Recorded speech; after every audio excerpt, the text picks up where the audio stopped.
અમારા બેન બાજા ભારત માટે અમે આજે 9 મહિનાથી કે રોજી રોજગાર વગર બેસેલા છે. અમારા પાસે કોઈ બીજો કામ ધંધો નથી.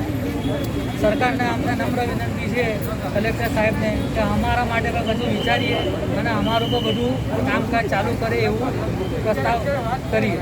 અમને પણ કઈ છૂટછાટ અમને પણ છૂટછાટ આપીએ, કારણ કે જુઓ તમે ડાયમંડ બજાર, ટેક્સટાઇલ બજાર બધું ચાલુ જ છે, એવું નથી. પબ્લિક તો છે જ. હવે અમારો બિઝનેસ તો આજે 9 મહિનાથી બંધ છે.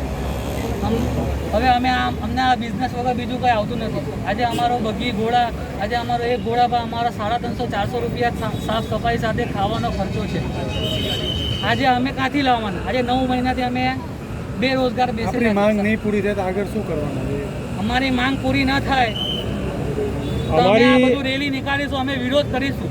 આજે કેટલા લોકો તમે આવેલા છો?